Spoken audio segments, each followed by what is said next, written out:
What is up, gang? This is the X New Featurette channel.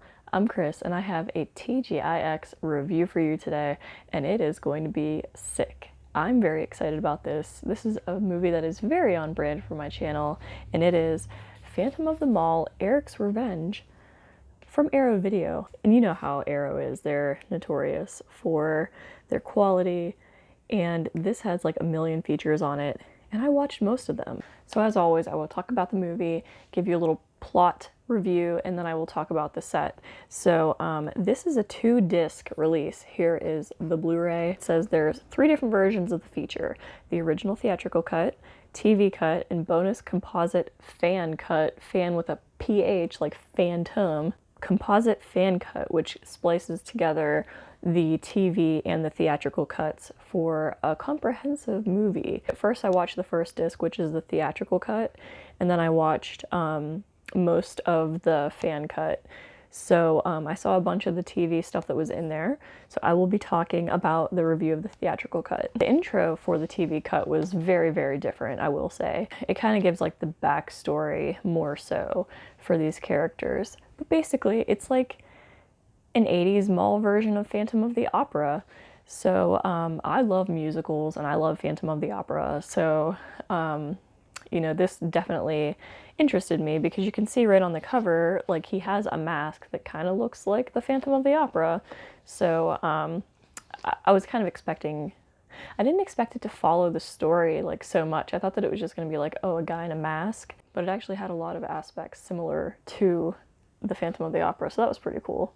The theatrical cut opens with somebody vandalizing a mannequin and stealing like a crossbow and a bunch of arrows, and this person is caught by security. He tries to act like a mannequin and just like freeze, but the security guard's like, are you acting like a mannequin? Like, I know you're here.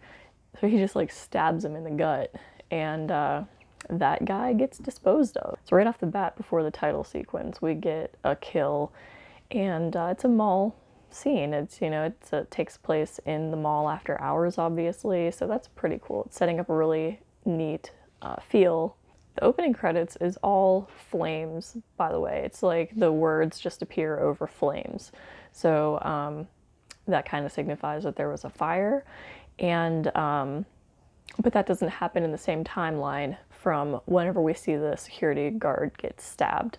So after the opening credits, we have, it's basically like a grand opening of a mall.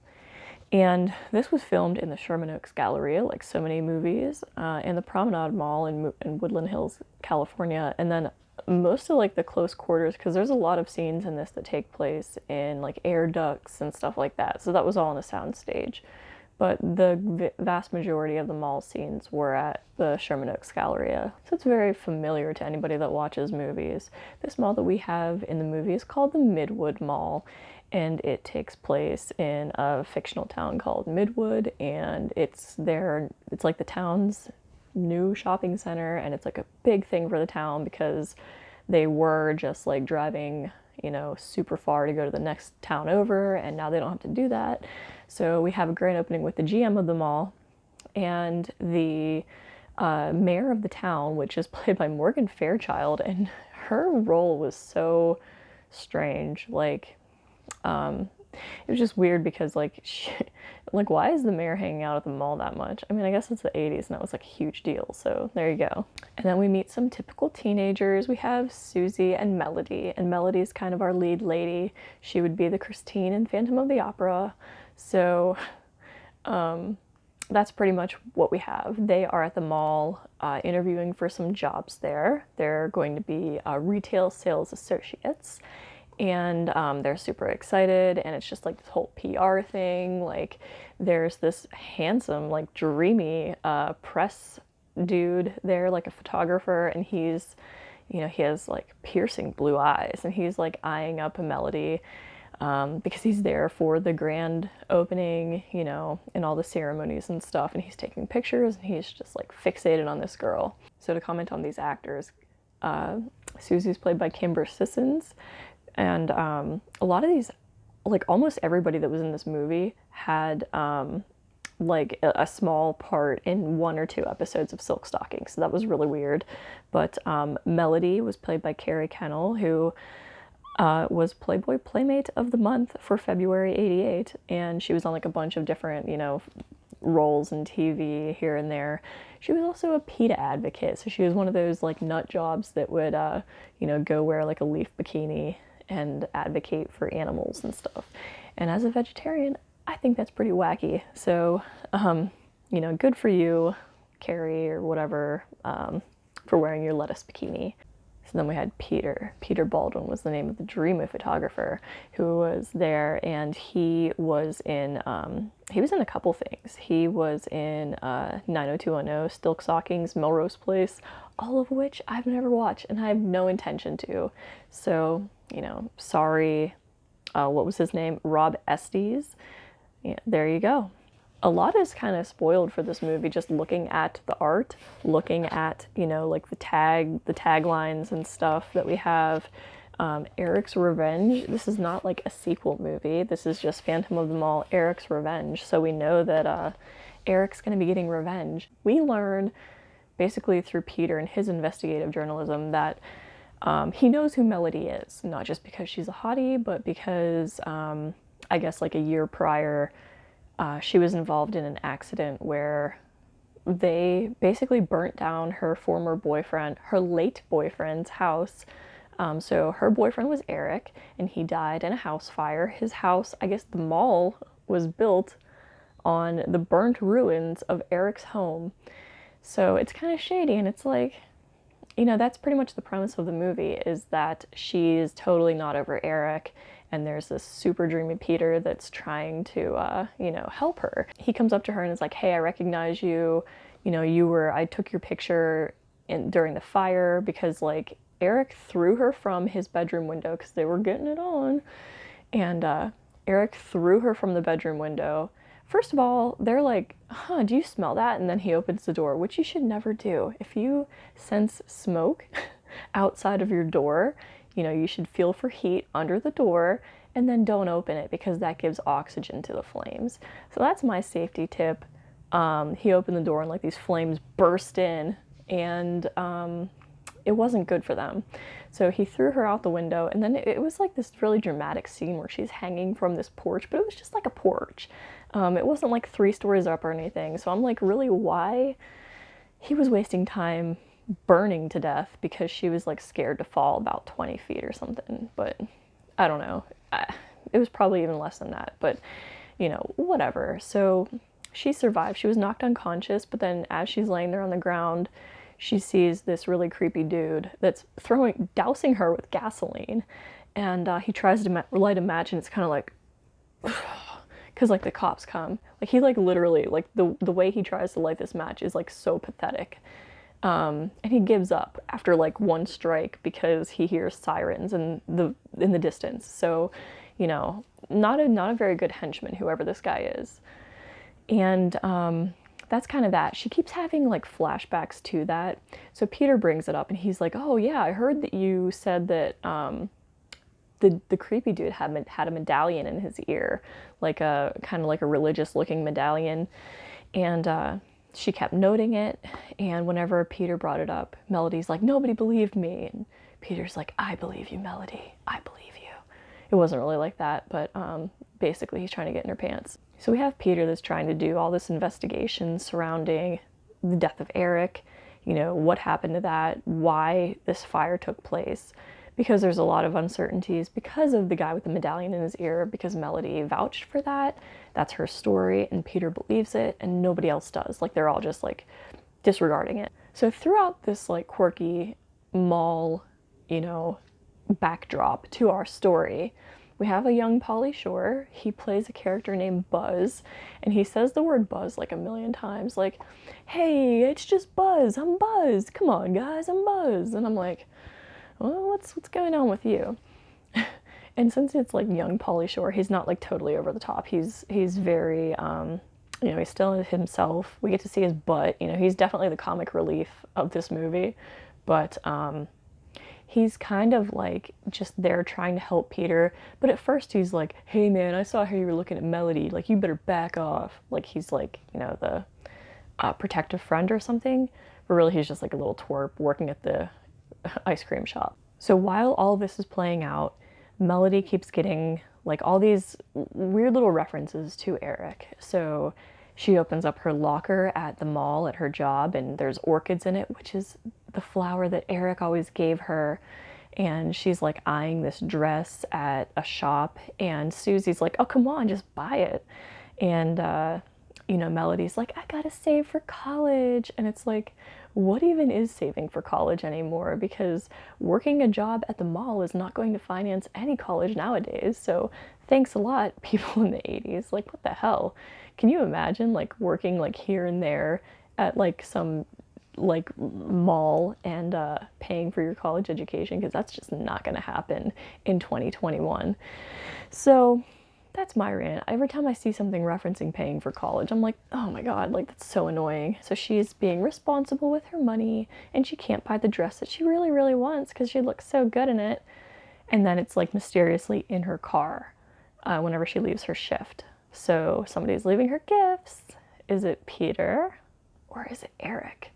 And then Peter goes to talk to her because he like really slyly gets a picture of the medallion earring guy. He shows up in like a record store, and he's like browsing like the heavy metal, like, oh, I got a medallion in my ear. The reason that the medallion wearing guy who plays a security guard, his name tag says Volker. His name's Christopher Volker.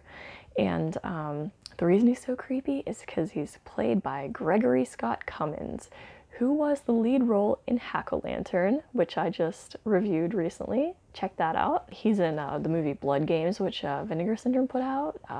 That's pretty cool. He plays Mac's dad, and It's Always Sunny. Thanks, Matt Cannon, for that information. I did not piece those things together last time I talked about him. But he's such a creepy dude, and he is huge. He is a big guy. I guess I was listening to a commentary in this, and it said that he was a professional football player or something, and he got injured, and the only other thing he liked to do was act. And I appreciate that because he just is so menacing and creepy. And honestly, he looks kind of like this dude named Joe that I dated in high school, and that's scary. So, anyway. So Peter gets a really stealthy picture of this guy, and he sees him take his picture, and there's this like foot chase through the mall because he hears the camera snap. And then like Peter gives the picture to Melody to try to ID this guy, and it's totally blurry. So Melody's like, I don't know, can't you just like ask them like who he is since you have his name and stuff? And he's like, yeah, I asked, they don't know who he is. So the mall is like covering up for, somebody has to know who this guy is, and they're acting like they don't. So as they're like in Peter's car this one time talking about all this stuff, it was so weird because this movie lays things out for us. Like, it's not like 100% obvious, but they make inferences that you can pretty much follow and pretty much assume what they're trying to convey. Everything that I assumed was correct. And then there's this scene in the car where Peter and Melody are sitting there, and they're like, what if the GM, I forget his name, what if he contracted out Volker to burn down Eric's house? And it's like, this is not a spoiler, by the way, because it is so obvious. Like, if as you watch the movie, and if you even take a look, I feel like looking at these pictures like tells the story of the movie. So they pretty much have a scene in the car in which they basically piece together the movie, like the whole plot, and they tell it to each other. They're like, maybe they're doing it because of this, and maybe they're doing it because of this. Maybe Volker burnt down Eric's house because the GM told him to. And it's like, yeah, I could have told you that's why, Peter. Come on. But as they're having this conversation, Volker pulls him out of the car, and there's an altercation, and then there's a car chase. And there are a lot of explosions in this movie. There's a lot of pyrotechnics, which is not something that I would have assumed for a mall movie. Not necessarily a bunch of things exploding in a mall. But there are in this one. So a couple cars blew up. There was just a lot of situations where there was fire, not to mention like the fire that took place in the house. as far as the effects, there's nothing like over the top impressive. Eric's face is like the most notable thing that I can think of. We do get like really good glimpses of his face because at first, so whenever he's vandalizing the mannequin in the beginning, he chisels off a piece of the mannequin's face, and that's his Phantom of the Opera mask. It's like this piece of the mannequin face that goes over part of his burnt face, because only half of his, it's kind of like half of his face and his shoulder are burnt. And one of his eyes is like really, really damaged. And so it's covering that. And it's interesting because the end credits are by the Vandals, who I absolutely love. And I geeked out whenever I heard that. The menu screen on the disc is that end credit song by the Vandals. But I didn't really play the menu that long because I don't like having like all the flashes of like the spoilers in it. So whenever it came on and I could distinctly hear the Vandals, I was like, no way, come on, this is awesome. I'll talk more about the interview with Joe from the Vandals whenever I get to the special features, because there's something cool on there. But he goes, is there a phantom in the mall?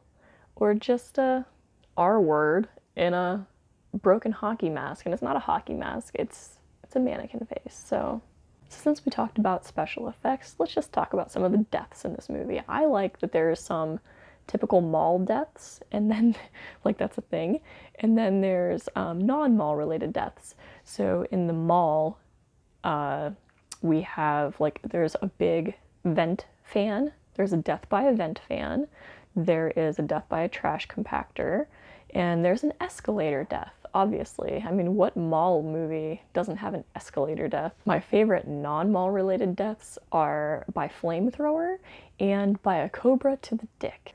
The cobra was kind of weird because, like, first of all, I guess that's an effect because obviously the snake coming down and biting the guy in the Johnson wasn't a actual cobra, but there was footage of an actual cobra. I'm sure that there were no actors anywhere around it at the time.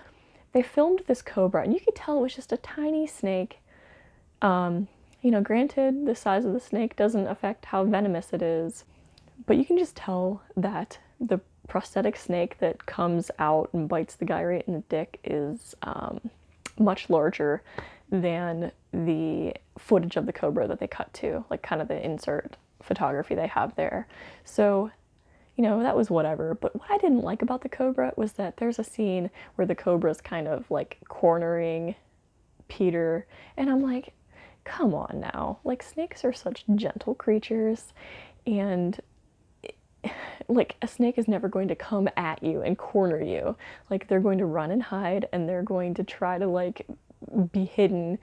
And I was just like, this is ridiculous. I hate movies that like add to, I get it, you know, it's a freaking movie from the 80s. It's a cheesy movie, but I'm like, I just can't stand whenever movies add to the stereotype of snakes being scary and bad creatures. Obviously, I like snakes. I used to own them. But anyway, some of the other things I noted. In the Phantom of the Opera, the Phantom has like corridors and he has like catwalks that he uses to get around the theater. In this movie, Eric has like weird underground tunnels and like, you know, air vents and stuff. So he has an underground cave. And I'm like, how in the hell like, how did this kid burrow out an entire goddamn cave under this freaking mall? And what I like about this movie is they explain that. They actually have an explanation for why there's a giant underground cave that this mall was built over. Do I think that it's realistic? No, but they give a reason for why it's there, and I appreciate that because as soon as I saw it, I'm like, oh, come on. Like, Eric did not, like, in the last year, hollow out this entire vast cave. Come on. So thank you for that. Other things are, we have Ken Furry. He plays a security guard. We have Brink Stevens makes a brief topless scene, as she often does, in a dressing room. So there's something to look forward to. Something else I noted, I'm not going to spoil the end or anything, but there's a lot of sex scenes in this, and they're not like actual sex scenes, but they're like sex dreams, I guess I should say. It's all Melody, the little pervert, having sex dreams all the time. She's constantly having sex dreams, so that was like kind of weird, but we get a lot of information revealed in Melody's perverse dream. So there's that. And then I noted how Gregory Scott Cummings is a big dude. There's a scene where Eric gives him a roundhouse kick to the face, and I was like, that looks so difficult. Like, he just like effortlessly like kicks the dude in the face, and he's much shorter than him. I felt kind of bad for Christopher Volker in that scene. I'm like, man. You know, one character I didn't mention that was in there a lot, the GM had a punk son named Justin. I really don't get this dude's point. He was the one guy that really didn't have a purpose in the movie, I guess, other than to be like a punk kid, because there was no bad boy in there except for Justin. So he was just basically there to harass people. He didn't have connections to anyone really, and he was just like a pain in the ass.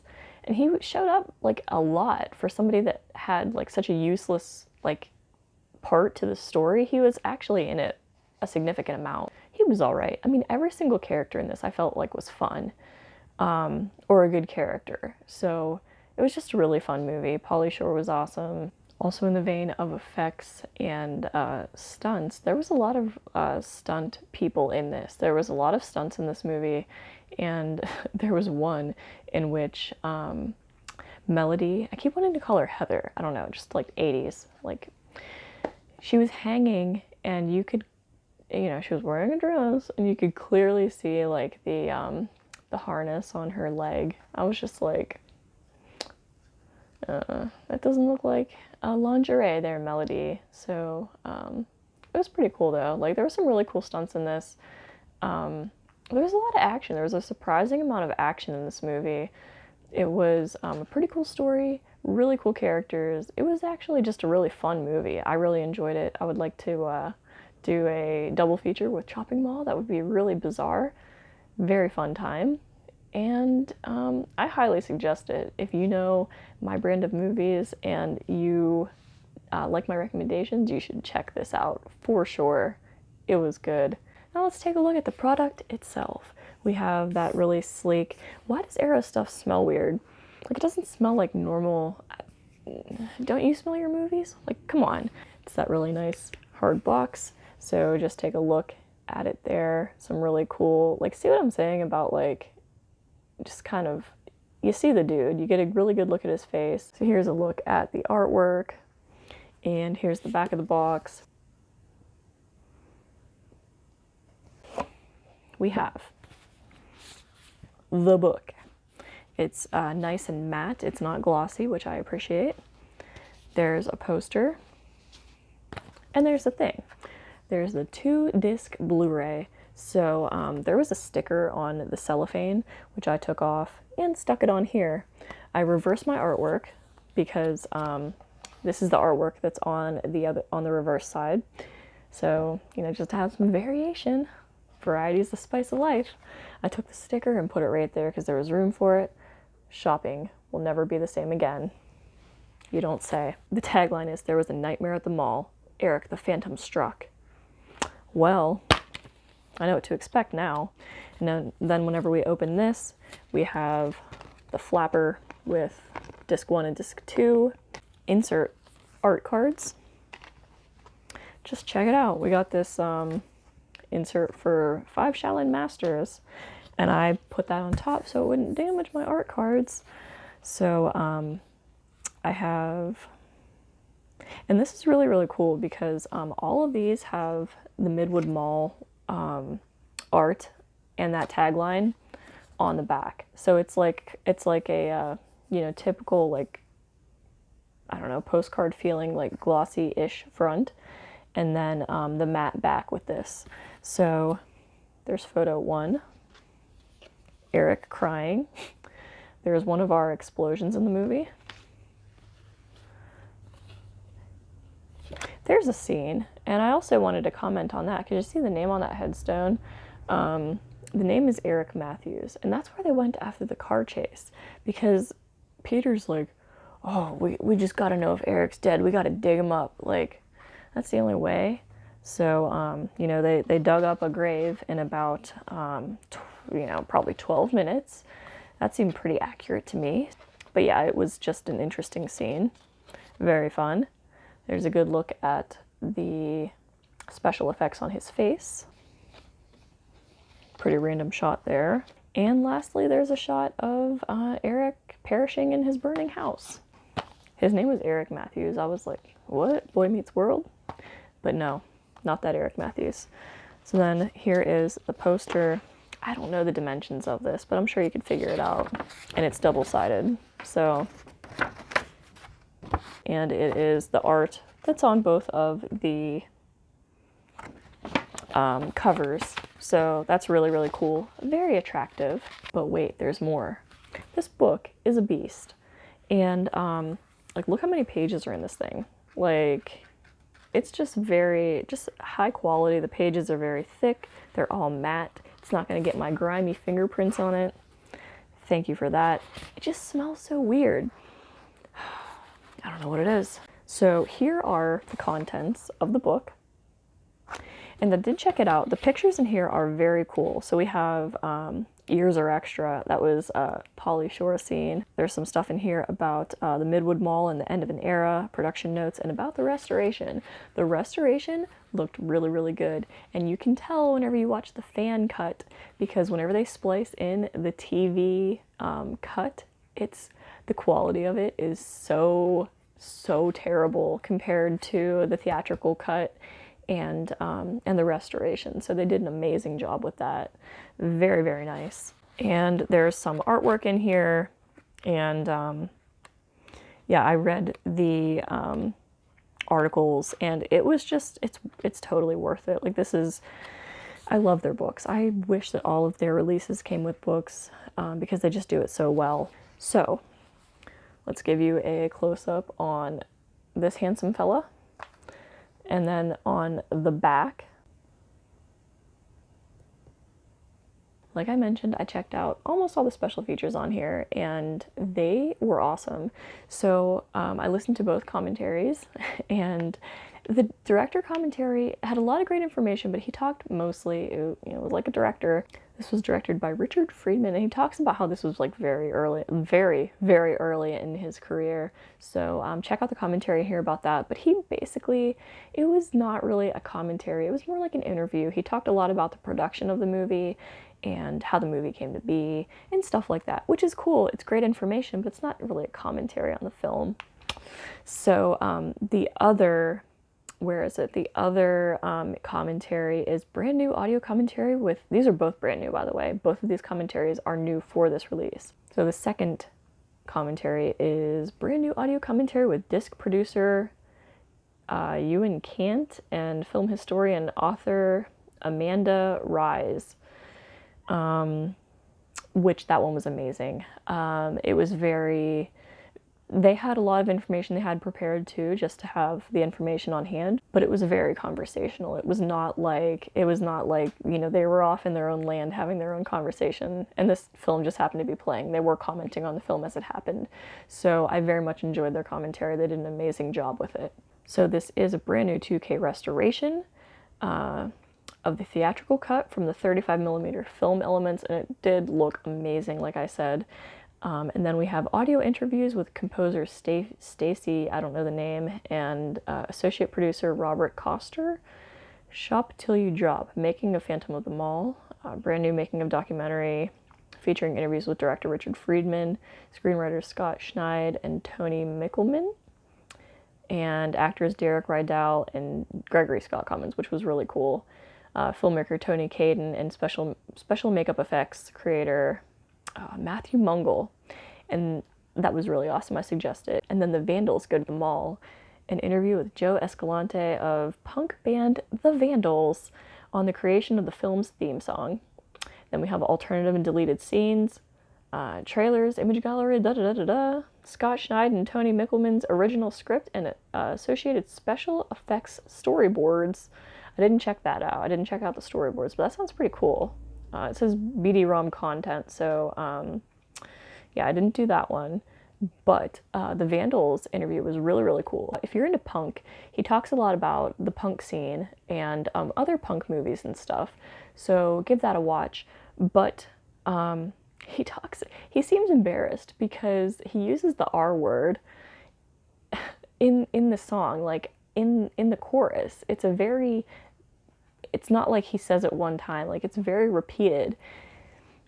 And I'm like, I don't really care because it's punk music. Like it's the 80s and that's how it was. Punk is like the most accepting like genre of music that I know of. They're so open-minded and, you know, liberal, and this dude's like, now he's feeling regret for his past lyrics, and I'm like, you have a punk band named the Queers, you know, you got Joe Queer from the Queers, like I don't, he doesn't regret his name. you have you have Screeching Weasel singing I want to be a homosexual, you know, fight the middle class, take it up your punk rock ass. I don't think that they're regretting that, but this guy says the R word and he's like, yeah, and he kind of like backpedals on it, and he says, what did he say? He said he noted that he didn't think that the filmmakers realized that they're like a band that makes fun of everything, and they just made fun of the movie in the song, but he said in a good way, and he said that it was not politically correct, and he kind of like changed the subject. I was like, ooh, you know, don't feel bad, dude. It's just a song. So then on disc 2, we have the brand new 2K restoration of the TV cut with standard definition inserts for the footage that is unique to this version. So you will be able to tell when those appear. So that's 89 minutes. This is a 91 minutes, I believe, and then the composite one is 96. So, and then there's the fan cut, which is both the theatrical and TV cuts together. And I watched most of that. It was very, very cool. I'm probably going to finish it soon. This is an all-region release. It's a 1989 movie, and I highly suggest it. It's very much fun. If you've seen this, leave me a comment, and we'll talk about it. So huge, huge thanks to Arrow once again for sending this to me for review. They knocked it way out of the park with this one. It's beautiful, and I love it. Hope everybody enjoyed their Thanksgiving and spent time with their loved ones and saved the sales for today because, you know, consumerism can wait a day. Thanks for watching, and I will see you next time.